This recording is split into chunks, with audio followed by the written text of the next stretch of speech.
জাদুঘরের মধ্যে বসে, আমারও তাই বাড়িতে এই মুহূর্তে বসে, এমন একটা দিনে যেদিন উনি চলে গেছিলেন অমরত্বের পাতায়, যেদিন লিভিং লেজেন্ড থেকে হয়ে গেছিলেন লেজেন্ড, ওনার স্ত্রী আছেন আমার সঙ্গে এবং অমর্ত্য রয়েছে ময়দানে, যে চুনির ভূমিকায় অভিনয় করেছে। পর্দায় নবীন স্বামীকে দেখে কেমন লাগলো? খুব ভালো লেগেছিল সেদিন দেখে। সেই ওর ছোটোবেলার কথা মনে পড়ছিল, তোমার এরকম ভাষা ভাষা চোখ, তোমার মুখটা আরেকটু সরু, ওর আরেকটু গালে মাংস ছিল তখনও, কারণ তখনও তো ও অবশ্য 46 থেকে ইনফ্যাক্ট বলে ওকে নিয়ে যান, আর ও তো 52-তে যখন স্কুল ফাইনাল পরীক্ষা দিল তখনও ওর লম্বা হয়নি। ও আন্ডার হাইটে খেলতো, 4-10-এ খেলতো, 5-1-এ খেলতো, 5-2-তে খেলতো, মোহনবাগানের বয়েজ লিগে খেলতো, 4-10 হাইট থেকে খেলতো। 7 রকমের খেলা খেলতে পারতেন। 7 রকমের। প্রথমে যে হকিটা তো বেশি ভালো লাগলো না, তারপরে ফুটবল, তারপরে ব্যাডমিন্টন। পাড়ায় সন্ধ্যেবেলা হলেই দুটো কোয়ার্টারের মাঝখানে বেঁধে ব্যাডমিন্টন খেলা হতো। আচ্ছা, ব্যাডমিন্টন, টেবিল টেনিস খেলতো। একটা বছরে ওই একটি ছেলে আছে, সে আমাদের চেনা, এটা সে আমাকে বলেছে, আমি তো দেখিনি, সে বলেছে যে সেই বছর, সে ছেলেটির নাম আমি ভুলে গেছি, সে টেবিল টেনিসে চ্যাম্পিয়ন হয়েছিল বেঙ্গল। হ্যাঁ, তারপরে ও সেদিন মানে মাঠ থেকে খেলে ঢুকেছে, ওই ছেলেটা এসছে, তাকে তখন বলছে যে কিরে তুই এসছিস, আয় তোর সঙ্গে একবোর্ড হয়ে যাক, বলে তার সঙ্গে টেবিল টেনিস খেলতে শুরু করেছে। তারপরে ওই যে ছেলেটি রজত, ওর সেখানে ছিল। রজত বলছে, আমি ভাবছি ইস এতক্ষণ খেলে এসছে চুনিদা, নিঘাত হারবে, এই বেঙ্গল চ্যাম্পিয়ন, নিঘাত হারবে। বলে প্রথমে ও পেল একটা গেম, তারপরে দেখলাম চুনিদা খালি ওকে আটকে যাচ্ছে, খালি আটকে যাচ্ছে ওকে। তখন যে পয়েন্ট নিতে দেবো না, আটকে যাচ্ছে, আটকে ও তখন খেলে খেলে ও টায়ার্ড হয়ে যাচ্ছে, আর ওর মতন ফিটনেস পাবে কোথায়? তখন করে বলে শেষকালে হঠাৎ মেরে তাকে হারিয়ে দিল। আচ্ছা, আপনি একটা কথা বলুন, আমার ভাবতে এখন অকল্পনীয় লাগে, মনে হয় মতিনন্দী উপন্যাসের একজন মানুষ বেঙ্গলকে নেতৃত্ব দিচ্ছেন রঞ্জি ট্রফি ফাইনালে। মোহনবাগানের কথা তো আমি ছেড়েই দিলাম, অকল্পনীয় সমস্ত রেকর্ড। এশিয়ান গেমসে নেতৃত্ব দিয়ে সোনা জেতাচ্ছেন ভারতকে, যে চরিত্রে অভিনয় করেছে অমর্ত্য, এরকম একজন জিনিয়াস, এবং সাথে সাথে ব্যাংকের চাকরিতে খুব ভালো কাজ করেছে দীর্ঘদিন। ও তো 25 ইয়ার্স করে ছেড়ে দিল, রুসি মোদি ওকে তো টিএফএ করতে বললেন। তারপরে তখন আসলে তখন আমাদের বম্বে পোস্টিং হয়েছিল, প্রথমও নাগপুর গেল, তখন আমি যাইনি, নাগপুর থেকেও বম্বে গেল। বম্বে গিয়ে তখন ওর আর কি ওরা বলে ওটা রোডের পোস্টিং আর কি, সমস্ত ব্যাংকের ব্রাঞ্চে সব অডিট করতে হতো, করতে হতো এইসব। তারপরে বম্বেতে গিয়ে তার তো গাড়ি চড়া অভ্যেস, এখন সেখানে রাস্তায় এত জ্যাম, এত দূর, মসজিদ বন্দর বলে একটা জায়গা ছিল, সেইখানের ব্যাংকে ওকে অডিট করতে যেতে হতো। সেটা গাড়ি নিয়ে যাওয়া সম্ভব না, গাড়ি নিয়ে গেলে সকাল 6:30টায় ওকে বাড়ি থেকে বেরোতে হবে। আর আমরা থাকতাম ওই কোলাবা কজওয়েতে, কাপ প্যারেডের কাছে। তারপরে সুতরাং তখন ইয়েতে গিয়ে ওই লোকাল ট্রেনে করে যাওয়া, তখন ওটাও ঠিক নিতে পারছিল না।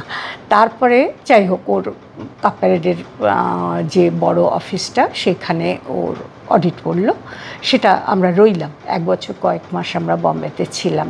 আর সকলে ওকে খেপাতো যে এই প্রথম অডিটার যে ওয়াইফ সঙ্গে করে অডিট করতে এসেছে। আচ্ছা, অমর্ত্যর কিন্তু নাচটা এখনো থামেনি, সেটা আপনি খেয়াল করেছেন কিনা জানি না। অমর্ত্যর কিন্তু এখন কি মনটা একটু শান্ত হয়েছে? অমর্ত্য ঢোকার আগে ওর বোধহয় ময়দানে শট দিতে এত চাপ হয়নি, যতটা এইটা কি অনেকটা একটা অ্যান্টিসিপেশন থেকে যে চরিত্র। তোমার কত বছর বয়স? আমার 27 প্লাস। আমার নাতির 30 বছর বয়স। তুমি তো আমার নাতির বয়সী।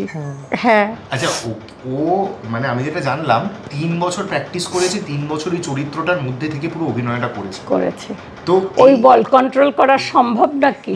ও বল কন্ট্রোল করতে কিরম জানে, এই যে আমাদের লবিটা যে দেখছো, আমরা এইটা খুলে দিলে, ওই দিকেটা খুলে দিলে কতটা বুঝতেই পারছো, কতটা জায়গা। এদিকের বারান্দাটা অনেক চড়া আছে। আমরা তখন একতলায় থাকতাম। তখন সেটা তো তখন তো খেলতো, তখন যে বাড়িতে বর্ষাকালে এভরিডে যেতে পারছে না মাঠে, কাদা, তখনও বাড়িতে যে প্র্যাকটিসটা করতো, প্রথমত তো এক্সারসাইজ গেল, এই যে ওয়েট লিফটিংগুলো সব এখানে আছে, বাবলগুলো আছে, সব আছে, সাইকেল আছে, সাইক্লিং করতো, তারপরে স্কিপিংটা ভেতরে রাখা আছে।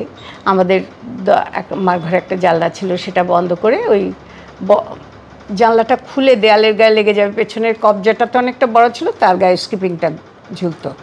স্কিপিংটা ও অ্যাট আ স্টেজ 100 করে ছেড়ে 110 হয়ে যেত আর কি, একবারও না থেমে, একবারও না থেমে। 110টা একবারে তো একবারে।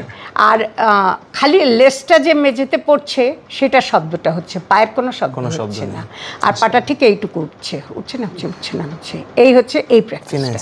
তারপরে এসব হলো, তারপরে ওয়েট লিফটিং হলো, তারপরে সব হলো, তারপরে হচ্ছে জাগলিং করতেন ঘরের মধ্যে। প্রদীপ দা একটা কথা বলেছিল, তাতেও ভীষণ রেগে গেছিল। এটা বোধহয় আমার বলা উচিত হচ্ছে না, তোমরা কিন্তু এটা দিও না। প্রদীপ দা একবার কাগজে বেরিয়েছে, কাগজে দিয়েছে, আমার বন্ধু এত ভালো ড্রিবলার ছিল, কিন্তু একটা দুটো ছেলেকেও ড্রিবল শিখে ড্রিবলার করলো না। কাগজ পড়ে ভীষণ রেগে গিয়ে আমাকে বলল, দেখেছো কায়দায় পেয়ে আমাকে গালাগাল দিচ্ছে। ড্রিবলার তৈরি করা যায়, ওটা করে করে হতে হয়, ড্রিবলার কি কাউকে হাতে ধরে শিখিয়ে করা যায় না।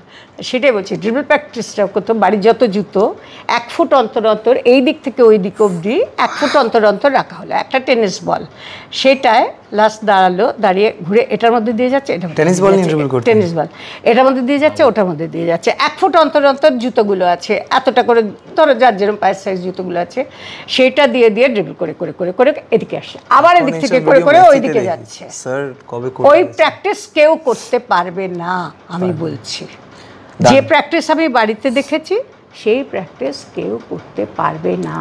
যখন আমাদের অনেক বয়স হয়ে গেছে, আমার নাতি হয়ে গেছে, তখন আমাকে বলতো, শোনো তোমার হাঁটা দরকার, চলো। আর আমি না আমি লেট রাইজার ছিলাম, জানো, আমি সকালবেলা উঠতে পারতাম না। তা আমি বললাম যে হ্যাঁ যাবো,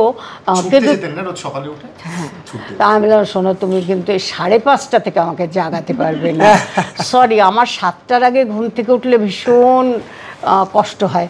তখন বললো 7টায় তো লোকে খেলে বাড়ি চলে যায়, তুমি 7টায় উঠে, তখন আমি তোমাকে 7টায় আমি তোমায় নিয়ে যাবো, তুমি আরও 1 ঘন্টা আর্লিয়ার। সকাল সকাল উঠতেন 5:30 ডট, উঠে বাথরুম গিয়ে ব্রাশ করে ইয়ে করে দাঁত মেজে তৈরি হয়ে ট্র্যাকস্যুট পরে, ওই বাইরে দেখেছো আমাদের সব জুতোগুলো থাকে, এটা তো এখানে একতলাতেও তাই ছিল। তারপরে একই রকম তো বাড়িটা, তো জুতো পরে ইয়ে করে গাড়ি নিয়ে বেরিয়ে যেত। ও অল্প যখন খেলতো তখন তো মাদান যেত, তখন তো যোধপুর পার্কের রাস্তা খালি রাস্তার মার্কিং হয়েছে, রাস্তা ছিল না। তখন ধীরেন্দা দেশ মেডিকেল থেকে একটা জিপ দিলে, তখনও নিজের গাড়িও ছিল না, যে কি করে, ও বলছে ধীরেন্দা আমি কি করে প্র্যাকটিসে যাব, এত জল, রাস্তার মার্কিং নেই, মানে আমার সেজদাওয়ারের পায়ে সাপ জড়িয়ে গেছিলো, সো ওইখানে একটা ইয়ে ছিল, ডোবা মতন ছিল, সব সাপ চলে আসতো বৃষ্টি হলে। হ্যাঁ, তারপরে যাই হোক ছাড়ানো টাড়ানো হয়েছিল, ব্যাঙ সাপ এসব তো ছিলই। পেছন দিকটা আমাদের তো তখন বাগান ছিল, তখন তো লিফটের সব কিছুই ছিল না। আমরা যখন 2009 সালেই 4 তলা করা হলো, তখন লিফটের পারমিশন সরকার থেকে দিল, ও বললো বলে তখন লিফট করা হলো। আপনি আমাকে কিছু বলো, সেই এশিয়া কাপের সময়কার কোনো গল্প বলবেন? মানে আমি এশিয়ান গেমসের গেমসের কথা বলি। আচ্ছা, সে তো গেল, সে অল্প বয়স গেল, বছরে 3 দিন দেখা হতো তখন। কেন না, বাইরে তো খেলতো। তারপরে মাঝে মাঝে যখন রিভার্স খেললো, আর তা ও যেদিন প্রথম আলাপ হলো, তখন আমি বললাম যে একটা গেম খেলে ফিরতে কতদিন লাগবে? তো তখন বললো 21-22 দিন। অবশ্য এটা তো নকআউট খেলা, হেরে গেলে তখনই ফিরে আসতে হবে। আর রোভার্স থেকে ফিরে এসে ডুরান্ট যাওয়ার মধ্যে হার্ডলি 7-10 দিন থাকবে, জানি না কতদিন কি ফিক্সচার আছে। ঠিক আছে তুমি তো স্কুলে যাও, অগ্রণীর সঙ্গে আমরা ডোহলেটে থাকতাম তো, অগ্রণীর সঙ্গে সামনে দিয়ে তুমি স্কুলে যাও, আমি দেখেছি, ঠিক আছে এক একদিন ওখানে দেখা করে দেবো যাবার আগে।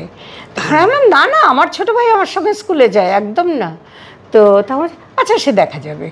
তারপরে ভীষণ ইয়ে ছিল তো, আমার ছোটো ভাই খুব গাপুগুপু ছিল একদম, আমার চেয়ে 4 বছর ছোটো ছিল, আমার সঙ্গে স্কুলে যেত তখনও। তারপরেও যখন একটু উঁচুতে উঠলো 1 বছর 1.5 বছর পরে, পাড়ার সকলে যেত, আমার সেজে দেওয়ার যেত, ওর বন্ধুরা যেত, ওদেরও দাদা বলতো, তখন ওদের সঙ্গে স্কুলে দিদির হাত ধরে স্কুলে যেত, ওরও প্রেস্টিজে লাগতো, ও তখন ওদের সঙ্গে স্কুলে যেত। আর সেটাই আমাদের সুবিধে হলো, ও আর কি ওই কোথাও খেলতে যাওয়ার আগে ওই অগ্রণীর সঙ্গে আড্ডা মারতো, আড্ডা মেরে ওই যেই দেখতো আমি যাচ্ছি দৌড়ে বেরিয়ে এসে তখন একটু দাঁড়িয়ে কথা বলে তারপরে আমি চলে যেতাম। দারুণ গল্প আপনাদের। 21-22 দিন। এবং কবি সুমনের একটা গান ছিল, অমরত্বের প্রত্যাশা নেই, নেই কোনো দাবি দাওয়া, এই নশ্বর জীবনের মানে শুধু তোমাকেই চাওয়া। আজীবন খেলাকে ভালোবেসেছেন, দেশকে ভালোবেসেছেন। আমাদের আজকালকার ছেলেমেয়েরা সব যারা নিজেরা আর কি প্রেম টেম করে, তারা কি বলে জানি না, আমাদের তো ওইসব I love you type I love you কোনোদিন শুনিনি, খালি তো খেলার গল্প শুনতাম, খালি মাঠের দাদারা কে কি বলেছে, আমার মনে হয় ক্রীড়া জগতের জন্যই উনি খালি সেই গল্প খালি বলতো। আপনাদের কি বিয়ে হয়ে গেছিল উনি যখন না না না, আমার তো 64-এ বিয়ে হয়েছে। ওসো মানে জিতে ফিরে আসার পর, মানে গোল্ডেন বয়। খেলা, প্রেমের খেলা সব মিলিয়ে সুনীল গোস্বামীকে আমি